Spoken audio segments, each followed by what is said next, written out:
ಬೆಂಗಳೂರು ಗ್ರಾಮಾಂತರ ಜಿಲ್ಲೆಯ ನೆಲಮಂಗಲ ನಗರದಲ್ಲಿ ಜೆಡಿಎಸ್ ಮತ್ತು ಬಿಜೆಪಿ ಕಾರ್ಯಕರ್ತರ ಬೃಹತ್ ಸಮಾವೇಶವನ್ನು ಮಾಜಿ ಮುಖ್ಯಮಂತ್ರಿ ಎಚ್.ಡಿ. ಕುಮಾರಸ್ವಾಮಿ ಉದ್ಘಾಟಿಸಿದರು. ಈ ವೇಳೆ ಅವರು ಚಿಕ್ಕಬಳ್ಳಾಪುರ ಲೋಕಸಭಾ ಕ್ಷೇತ್ರದ ಬಿಜೆಪಿ ಅಭ್ಯರ್ಥಿ ಡಾ ಕೆ. ಸುಧಾಕರ್ ಪರವಾಗಿ ಪ್ರಚಾರ ನಡೆಸಿದರು.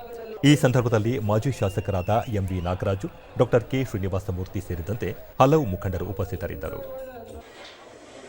ಬಳಿಕ ಎಚ್.ಡಿ. ಕುಮಾರಸ್ವಾಮಿ, ದೇಶದ ಪ್ರಗತಿಗಾಗಿ ಜೆಡಿಎಸ್ ಮತ್ತು ಬಿಜೆಪಿ ಮೈತ್ರಿಯಾಗಿದೆ. ರಾಜ್ಯದ ಸಮಗ್ರ ಅಭಿವೃದ್ಧಿ ನಮ್ಮ ಗುರಿಯಾಗಿದ್ದು, ಬಯಲು ಸೀಮೆ ಪ್ರಾಂತ್ಯಕ್ಕೆ ಶಾಶ್ವತ ನೀರಾವರಿಯನ್ನು ತರುವ ಉದ್ದೇಶವನ್ನು ಹೊಂದಿದ್ದೇವೆ ಎಂದು ತಿಳಿಸಿದರು. ನಮ್ಮನೇನು ತಮಿಳುನಾಡನ್ನ ಹಾಕುವಂತ ತೀರ್ಮಾನ ಮಾಡಿದ್ರು. ನಿಮ್ಮ ಕಣ್ಣ ಮುಂದೆ ಇದೆ ಇವತ್ತು ಸರ್ಕಾರ ಮಾಡಿರ್ತಕ್ಕಂಥ ಅವರ ತೀರ್ಮಾನಗಳು. ಈಗಾಗಲೇ ಪಕ್ಕದ ತಮಿಳುನಾಡಿನ ಮುಖ್ಯಮಂತ್ರಿ ಹೇಳ್ತಾ ಇದ್ದಾರೆ, ಮೇಕೆದಾಟನ್ನ ಕಟ್ಟಲಿಕ್ಕೆ ನಾವು ತಮಿಳುನಾಡು ಸರ್ಕಾರ ರಾಜ್ಯ ಸರ್ಕಾರಕ್ಕೆ ಒಪ್ಪಿಗೆ ಕೊಡಲ್ಲ ಅಂತ ಹೇಳಿದ್ದಾರೆ. 3 ಇಂಜಿನ್. ಡಾ ಕೆ. ಸುಧಾಕರ್, ದೇಶದಲ್ಲಿ ಪ್ರಧಾನಿ ನರೇಂದ್ರ ಮೋದಿ ಅಲೆ ಹೆಚ್ಚಾಗಿದ್ದು, ಎನ್ಡಿಎ ಒಕ್ಕೂಟಕ್ಕೆ ಜನರಿಂದ ಉತ್ತಮ ಸ್ಪಂದನೆ ವ್ಯಕ್ತವಾಗುತ್ತಿದೆ. ಕ್ಷೇತ್ರದ ಜನರಿಂದ ಉತ್ತಮ ಸ್ಪಂದನೆ ದೊರೆತಿದ್ದು, ಬಹುಮತ ಸಾಧಿಸುವ ವಿಶ್ವಾಸವಿದೆ ಎಂದು ಹೇಳಿದರು.